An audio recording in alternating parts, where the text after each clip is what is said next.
Hola amigos, bienvenidos a Sin Filtros. Hoy vamos a conversar con Eduardo Hurtado. Ya ustedes lo conocen porque lo hemos tenido como invitado en Sin Filtros en otras oportunidades.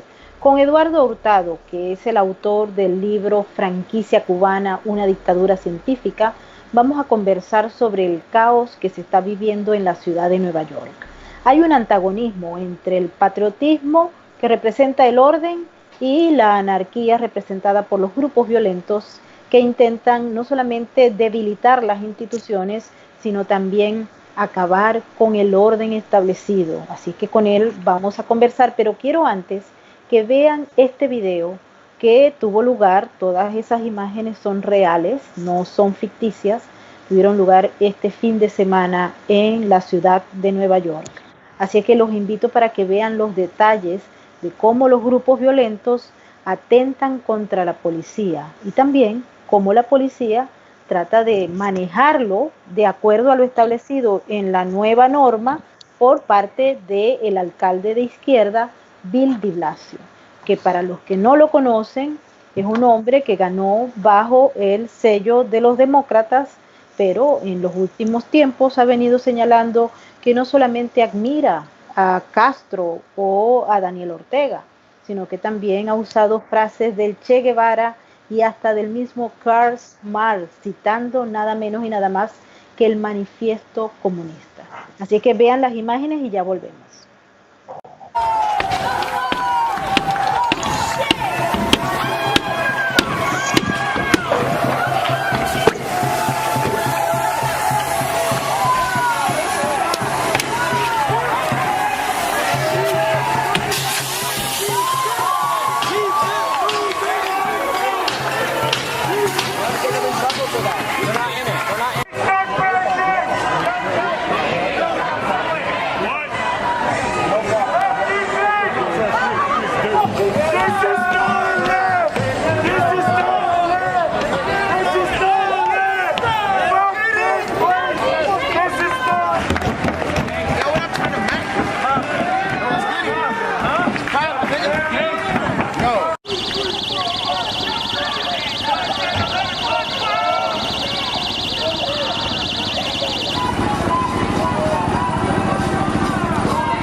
Justamente lo que están viendo en estos momentos en pantalla, pues como les digo, ocurrió en la ciudad de Nueva York y se ha venido presentando de manera paulatina desde los inicios de las manifestaciones producto de la muerte de George Floyd y posteriormente de prácticamente el protagonismo que ha tomado no solamente el grupo de Black Lives Matter, sino también el de Antifa, que en muchas ocasiones se confunden en sus acciones.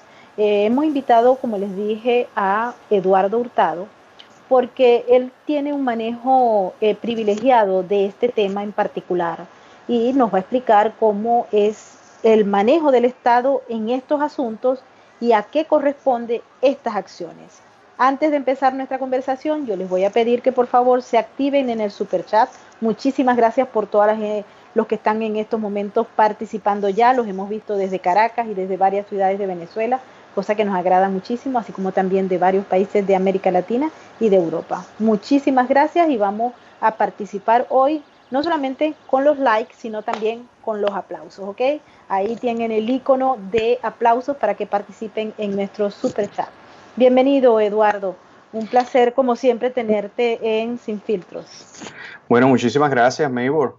Una vez más aquí en tu programa y bueno, consternado con este nuevo tema que está surgiendo. Yo lo llamo la inseguridad como estrategia de Estado.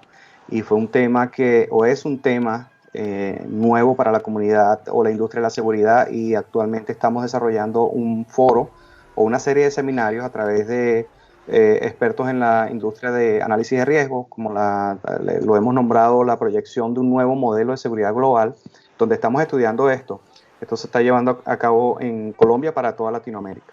Y como dices tú, bueno, o como decíamos antes, ¿no? Estamos viviendo un momento trascendental en la historia global. En este caso, estamos analizando los Estados Unidos, pero hemos visto cómo en diferentes ciudades, no solamente Nueva York, se está viendo que el tema ya no es un tema de inseguridad, es un tema político, y como tal para nosotros en la industria de seguridad es un desafío, porque los temas de riesgo político generalmente no se tocaban, sino que se subcontrataban a otras empresas para que hicieran esos análisis, y los profesionales de seguridad se dedicaban a otros tipos de riesgos. Sin embargo, hoy es vital para nosotros en la industria entender el problema para poder solventar esos inconvenientes. Hoy en día se habla o se ha estado también manipulando usando las redes sociales o la opinión social, tratando de hacer ver que lo ofensivo, lo malo no es ofensivo.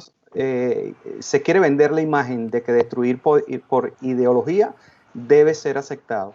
Y los medios de comunicación que están de acuerdo con todo esto, es evidente que tienen un tipo de complicidad política. Y bueno, imagínate tú los desafíos para la industria de la seguridad, cuando anteriormente nosotros teníamos que desarrollar programas de seguridad para protegernos de los malos, ahora tenemos que protegernos también de los que supuestamente deberían ser los buenos, como es el Estado. ¿Qué es lo que ocurre? Estos grupos se sienten apoyados, en el caso de Nueva York, por la alcaldía, que es el gobierno de mayor importancia y el que toma las decisiones. Muchas personas que nos están preguntando justamente ahora en el chat nos hablan de por qué el gobierno federal no interviene. Importante destacar este caso. En la ciudad de Nueva York, para que el gobierno federal actúe, venga, militarice, etcétera, debe ser aprobado por los dos rangos de poder. Está el gobernador Andrew Cuomo y está el alcalde Bill de Blasio. Ambos son del Partido Demócrata y tienen una antipatía enorme contra el presidente Donald Trump, razón por la cual ellos han negado cualquier entrada. Durante la crisis del COVID-19 hubo una entrada de ayuda por parte del gobierno federal, pero el hecho de presentarse para enviar tropas para poner orden dentro de la anarquía no está previsto porque se requiere de una autorización que no está dada en estos momentos. Ya el mismo alcalde Bill de Blasio ha señalado en reiteradas oportunidades que no va a dejar entrar al gobierno federal en ningún rango. La ciudad de Nueva York continúa siendo un santuario para las personas que son ilegales y también para este tipo de acciones violentas que se llevan a cabo por grupos violentos. Estamos hablando, Eduardo, de que el Estado como tal está perdiendo importancia, espacios, o no tiene la posibilidad de actuar para imponer el orden frente a lo que se está viviendo en esta ciudad y en muchas otras, como tú dices. Se achicó el Estado y ya no tiene poder. Yo no creo. Yo creo que el Estado, el presidente Donald Trump puede hacer algo. Evidentemente debe haber algún tipo de beneficio para el crear el caos o inducir el caos o la crisis siempre beneficia a alguien. En este caso, por alguna razón está beneficiando al Partido Demócrata. ¿Qué tiene Nueva York exactamente que dejan que eso suceda? No lo sabemos. En determinado momento, yo creo que el presidente Trump, a través de la ley, va a traer a la justicia a estos dos individuos que tienen que darle mucho a la justicia, tienen que responder ante la justicia por todo lo que está pasando. Imagínate tú la moral del equipo de seguridad, de la policía pública o de las policías que están ahí, el no poder hacer nada, en que el presupuesto de las policías se vea mermado por la insurgencia, en que los policías no puedan actuar porque son juzgados, en que cuando capturen a alguien, a algún insurgente que está cometiendo terrorismo doméstico, al otro día lo sueltan porque no le consiguen cargos. Entonces, es un autosabotaje que el mismo gobierno regional está haciéndose contra ellos mismos, generando esa crisis. Desconozco exactamente qué estará haciendo el gobierno federal, pero te aseguro que están documentando todo al pie de la letra. Si conociendo pues cómo trabaja el presidente Trump, es un hombre que cuando reacciona con todo. Es un hombre impredecible. No tengo dudas de que él está documentando todo con la CIA, con el FBI o con otros organismos de inteligencia, y en determinado momento le darán su estocada pues a estos líderes políticos que realmente lo que son una célula pasiva del terrorismo, porque eso es lo que están haciendo, dejar que el impacto sobre la sociedad, el impacto comercial, va a haber inversión fallida, lo que llamamos nosotros profit and loss, el retorno de inversión de toda la comunidad en la ciudad de Nueva York se está viendo mermada por incompetencia de ellos. Sí, cuando se vandaliza, por ejemplo, la propiedad del Estado, cuando se le quitan más de $1.000 millones al presupuesto de la policía y se obliga a los efectivos a arbitrar, a negociar con los grupos violentos. En los eventos de este fin de semana se escuchaba prácticamente a la policía rogarle a este grupo de saboteadores violentos de que o paralizaran esa violencia o que no destruyeran las patrullas, cosa que a los manifestantes lo que les daba era risa y muchísima más ganas de imponerse. Es decir, ellos se impusieron sobre la autoridad y no porque los policías no quisieran actuar, es que no pueden actuar, porque de actuar entonces están ellos sacrificando su carrera y si ellos llegan a tocar a un manifestante, creo que le pondrían fin a la vida misma. Entonces, cuando uno ve eso, Eduardo, y uno observa que este modelo de anarquía se puede presentar a nivel regional, lo hemos visto, por ejemplo, recordábamos el caso de Chile, cuando grupos violentos empezaron a destruir la propiedad pública, destruyeron el metro, no les importó absolutamente nada y retaban a la policía. Es el mismo modelo, estamos hablando de un mismo sistema que se está imponiendo en los mismos Estados Unidos, pero que lo observamos en otros países de América Latina. En toda Latinoamérica se está viendo eso. Acuérdate que ellos son grupos asociados, ellos tienen sus alianzas estratégicas y por consiguiente se entrenan, como decíamos antes, se entrenan en Cuba y esparcen todo ese modelo comunista a través de Latinoamérica y bueno, lo hemos visto infiltrado en los Estados Unidos. Pero fíjate que me hiciste acordar algo, ¿no? Y a mí me gusta mucho ver los mensajes subliminales que a veces los medios de comunicación sacan asociados pues a este tipo de delitos o de asociación política sacan en sus medios, que es el arrodillarse. Hoy está de moda arrodillarse, pero ¿cuál es la simbología de todo esto? ¿Y qué es lo que está pasando realmente con la policía de Nueva York o con la seguridad pública? Se están arrodillando ante el crimen organizado, ante la insurgencia, ante el terrorismo doméstico. Oye, yo de verdad me siento muy apenado con la policía de Nueva York porque sé que hay mucha gente preparada, pero tener que arrodillarse ante el régimen marxista, comunista que se está implementando en los Estados Unidos, eso es para que pongan la renuncia a todos los policías y crear otro caos. Sí, cuando uno observa también que los arrodillados no solamente son los policías, Eduardo, también a los ciudadanos blancos se les pide arrodillarse. Hemos visto varias documentaciones que se han hecho en relación a esto. La gente va con los grupos violentos y obligan a los ciudadanos normales, comunes y corrientes, a pedirles perdón y arrodillarse por todos los años de lucha contra el racismo que ha tenido el país. Es decir, es una causa, Eduardo, del racismo usada como una herramienta para subvertir el orden. Esto es una propaganda, esto lo llamamos nosotros un poder de percepción. Los individuos que están haciendo esto, que no son de raza negra, que son de raza blanca, latina o lo que sea, son básicamente parte de esa logia. Entonces, la percepción que tú tienes como que estás viendo la televisión y estás viendo la noticia, estás diciendo los individuos de raza blanca, pero realmente no es así, pero esa es la percepción que se vende. Entonces tú dices, oye, los blancos están arrodillándose ante los negros, eso es lo que la gente habla y comenta, pero lo que no se está viendo es que esos individuos de raza blanca son comunistas del mismo grupo de ellos y bueno, se filman y se graban y eso es la parte de la propaganda. Acuérdate que tienen un presupuesto para eso, para diseminar propaganda, guerra psicológica y bueno, y cualquier cantidad de otras cosas.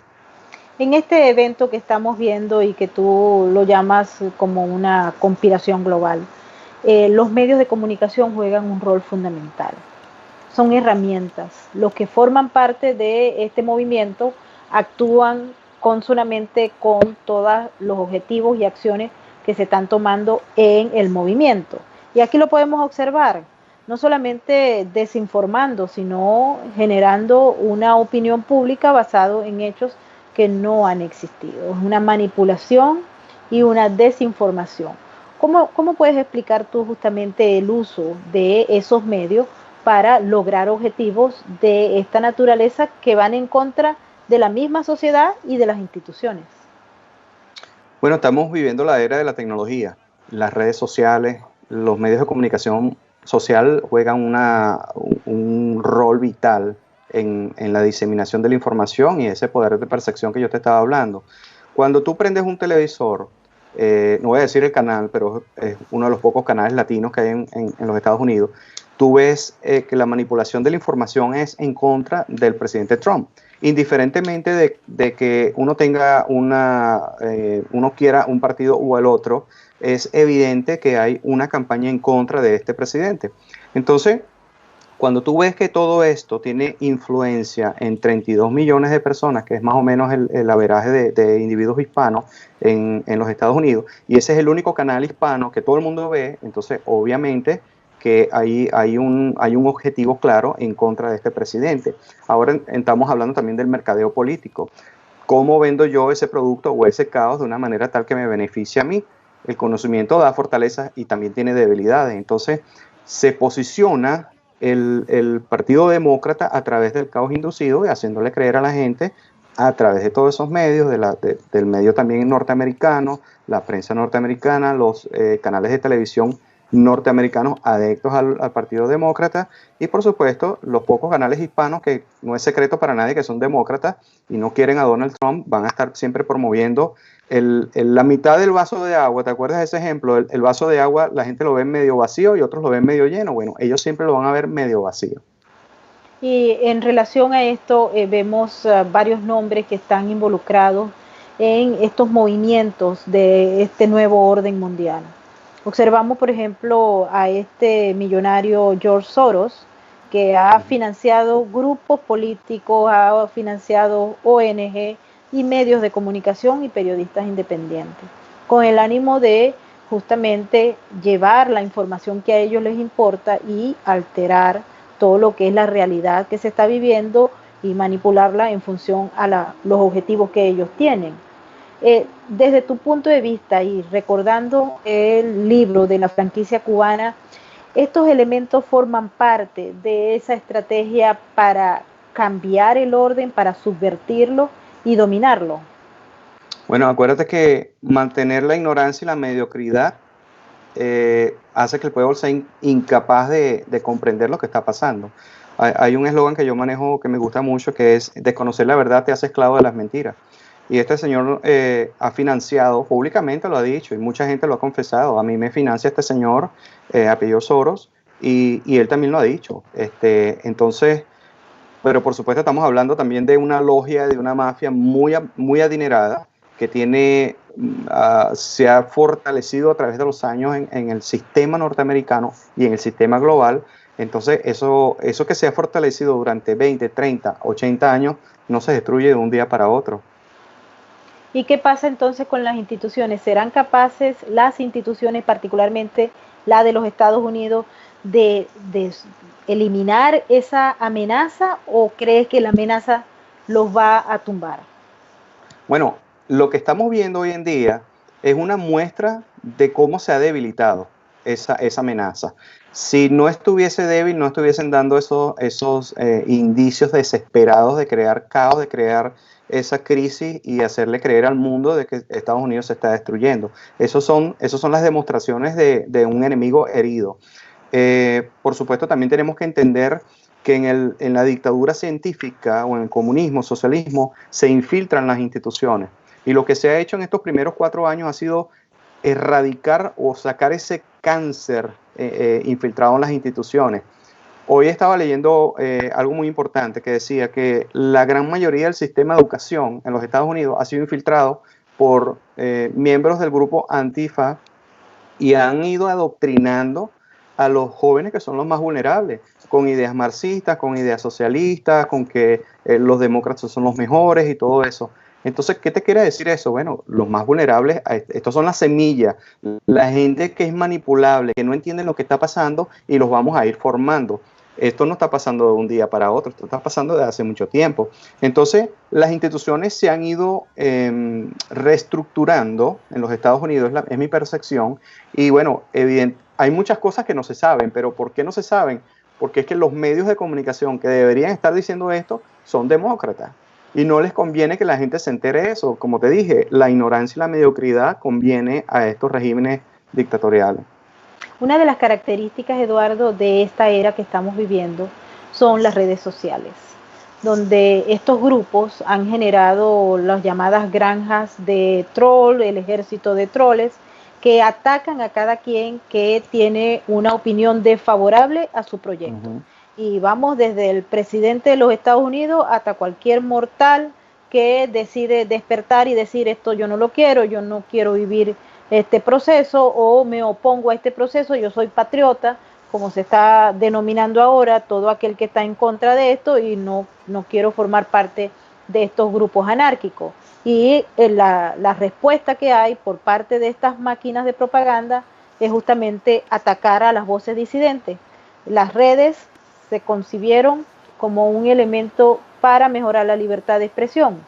Y en estos momentos estamos observando que unas redes que no son medios de comunicación y que deberían ser plataformas donde reine la libertad de expresión, sin llegar a las amenazas terroristas, etcétera, eso es entendible, pero no eliminar las opiniones por el carácter político o por el contenido que puedan tener en contra de otro proyecto, que es este. Entonces, ¿hasta qué punto podemos dominar también esto, no? Porque hay mucha gente que está entendiendo el proceso y está despertando, pero hay otros que siguen bajo el manto de la manipulación y no han despertado.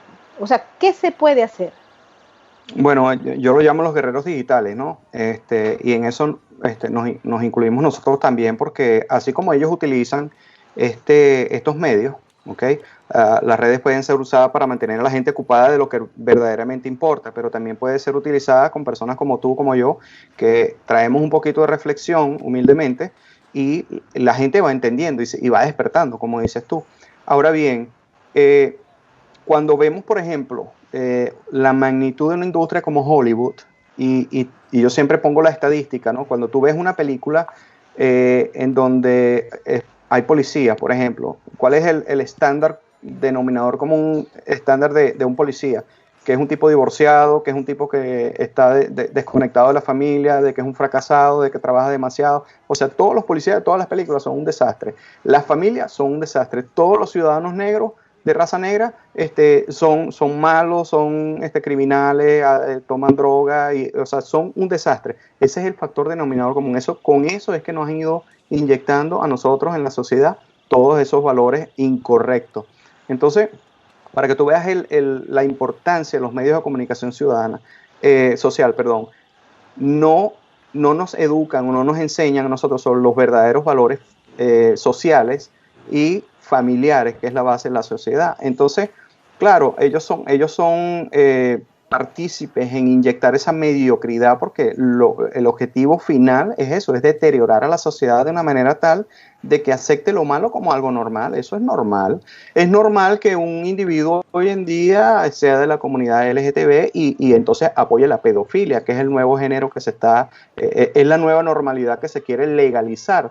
Pero al mismo tiempo tú estás viendo que hay una lucha a favor de ese delito, porque eso es un delito. Hay una lucha para hacer que eso se legitimice, se haga legal, porque si les ponen la mano la ley antes de que eso suceda, entonces van a ir un montón de gente presa. Y estamos hablando de un impacto increíble en los Estados Unidos porque hay mucha gente reconocida en el ambiente político y artístico que van a ir presos. Sí, uno de los temas que más me ha impactado en estos últimos días como residente de la ciudad de Nueva York ha sido el incremento del consumo de sustancias tóxicas. Y no puedo olvidar la declaración que dio el fiscal de los Estados Unidos, William Barr, al momento de dar a conocer la acusación contra todos los cabecillas del régimen de Nicolás Maduro. Y ellos decían que dentro de esa línea, ese proyecto de revolución bolivariana o de socialismo del siglo XXI, estaba un interés, un objetivo de llenar a los Estados Unidos justamente de ese tipo de sustancias que transforman al individuo y que acaban con una sociedad. Yo quiero pedirle a producción, por favor, que nos ponga un video que tuve oportunidad de grabar ayer. La situación en Nueva York se ha venido transformando. Les puedo decir que aquí siempre han estado los carteles de la droga, eso sí es verdad. Siempre han estado presentes los drogadictos con sobredosis, eso forma parte del escenario que uno observa, pero jamás ni nunca habíamos visto estos niveles de deterioro si no se comparan con lo que ocurrió antes de que llegara el señor Di Blasio. Llegó Giuliani y hizo un trabajo importantísimo y él transformó la ciudad de Nueva York. Y las administraciones que siguieron, incluyendo la de Michael Bloomberg, que es un hombre que pertenece al Partido Demócrata, fue muy importante, embelleció la ciudad, la transformó, pero hemos estado observando escenas como las que ustedes están viendo en estos momentos en pantalla, que uno trata de salir de la estación de metro y no puede porque está todo el mundo allí, o con sobredosis, o que ya falleció, o los drug dealers, las personas que manejan y venden estas sustancias, intercambiándolas. Hay muchísimos más individuos que no tienen casas. Estos señores, los que no tienen casa, los marginados, se han ido incrementando, pero en las últimas semanas ha sido increíble el número que hemos visto en la calle. Y no solamente están ya con algunas acciones violentas, sino que ahora se juntan en grupos y acosan a aquellos ciudadanos, los pocos que hay en la ciudad, porque también la ciudad ha perdido muchos habitantes. No sabemos exactamente los números porque la alcaldía todavía no ha dado a conocer. El diario el New York Times hablaba del 5% de la población, otros hablan del 10 o del 15.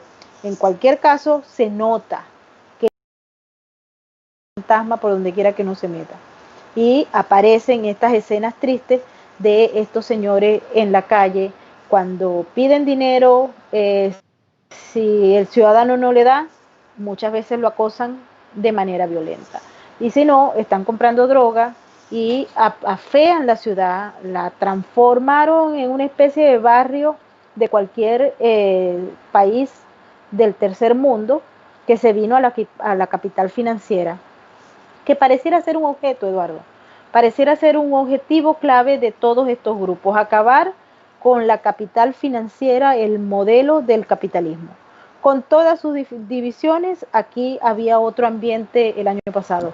Y hoy en día observamos esto que ustedes están viendo. Eduardo. Sí, me quedé pensativo porque es muy lamentable y me acuerdo de lo que hablamos en una oportunidad, la ventana de Overton, donde básicamente se va introduciendo todo ese flagelo de la maldad y de todo para que vaya siendo aceptada por partes, ¿no?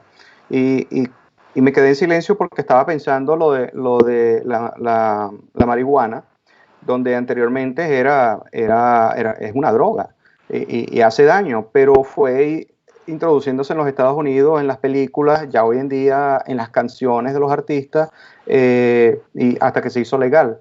Pero después que se hizo legal, entonces ya hay negocios que trafican con la marihuana y todo se va haciendo una normalidad, una nueva normalidad, como lo están queriendo vender. Por otro lado, tenemos también que no ha habido inversión para tratar a las personas que son adictas a la droga.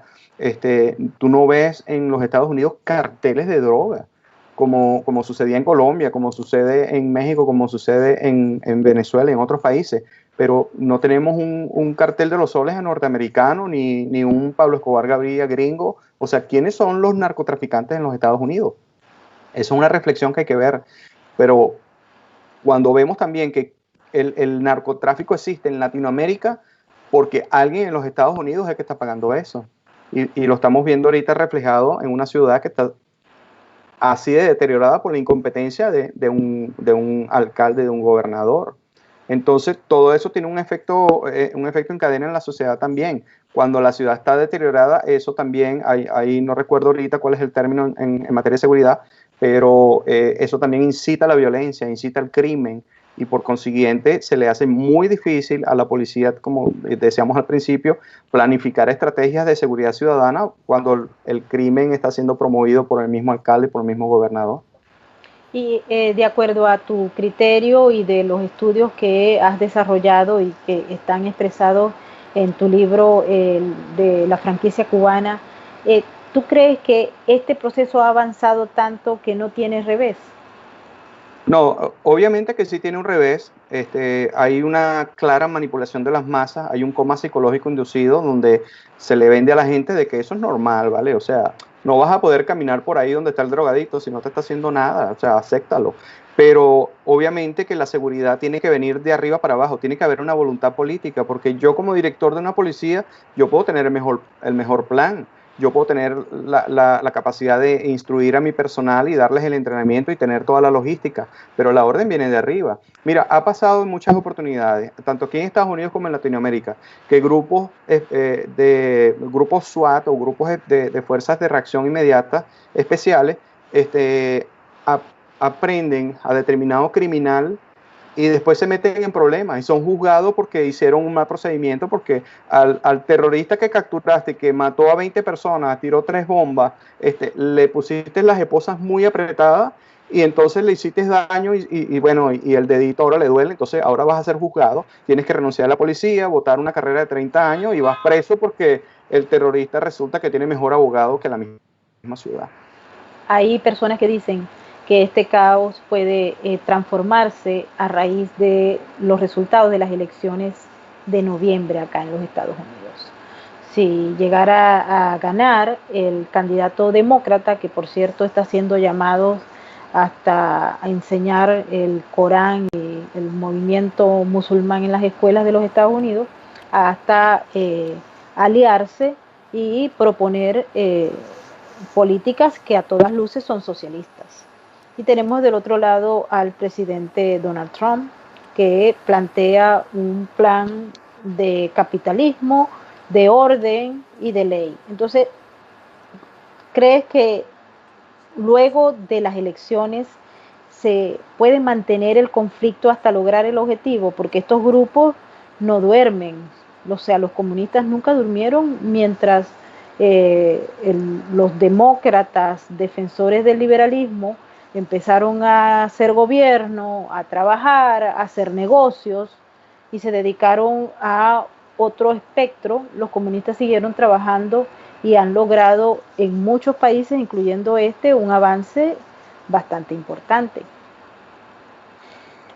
Bueno, me hiciste acordar de una reflexión bíblica que dice, no sé si me equivoco o no, pero 2 de Timoteo 7 dice, porque no nos ha dado Dios espíritu de cobardía, sino de poder, de amor y de dominio propio. No somos cobardes y también trabajamos 24/7, los que trabajamos en la industria de la seguridad. Y sé que la policía de Nueva York está pasando por un infierno ahorita por tener unos líderes incompetentes. Ahora bien, ¿qué puede pasar si ganan los demócratas la presidencia de los Estados Unidos? Y a lo mejor todo se pacifica. Los grupos insurgentes de terrorismo doméstico se van a sus casas y ya no hay más caos. Entonces se produce la falsa sensación de que ellos resolvieron el problema, pero realmente no resolvieron el problema, es que ellos son parte del problema y ellos causan el problema y simplemente pactan con el crimen organizado y bueno, nadie se mete con nadie y la gente dice, bueno, con los demócratas hay paz, no pasa nada. ¿Qué pasa si ganan los republicanos? Si gana Donald Trump de nuevo, bueno, va a haber evidentemente más caos inducido por estos grupos insurgentes, pero van a ser ahora traídos a la ley y les van a dar bien duro y los van a llevar a juicio si por simples delitos que se cometieron cuando George Floyd tenían de 10 años inclusive de penalización. Yo creo que con estos grupos insurgentes, que por cierto, uno de los líderes de Black Lives Matter ha sido acusado de tráfico de humanos. Entonces, imagínate tú la calidad de delincuente que tenemos en los Estados Unidos, pero yo tengo fe de que el presidente Trump va a hacer algo. Si Dios mediante repite, yo creo que Dios le ha dado esa potestad de hollar serpientes y escorpiones basado en esas creencias de Dios que él tiene. Bueno, Eduardo, muchísimas gracias por estar con nosotros en Sin Filtros una vez más. Gracias a ti y a toda tu audiencia. Que tengas un buen día. Igualmente, quiero también agradecerle a todas las personas que nos han acompañado en este super chat, no solamente por los likes, recuerden que los likes para nosotros son muy importantes, también los aplausos y los comentarios, que nos tomamos el tiempo que se requiera para leerlos todos y aceptamos todas esas sugerencias que nos dan todos los que nos ven en toda América Latina, en Estados Unidos, en Europa. También saludamos a la gente que nos está viendo desde Australia, nos han mandado mensajes desde Japón, desde China, así que estamos muy contentos porque ya somos más de 54,000 personas que estamos buscando justamente el fin de la impunidad. Estamos luchando por la aplicación de la justicia, que es el objetivo de este programa. Así que muchísimas gracias a todos y les recuerdo que este programa que hicimos con Eduardo Hurtado junto a los otros lo pueden conseguir en nuestro canal de YouTube. Si ustedes no se han suscrito, por favor háganlo y también activen la campanita de las notificaciones para que sepan cuando tenemos nuevos contenidos sin filtros para ustedes. Muchísimas gracias.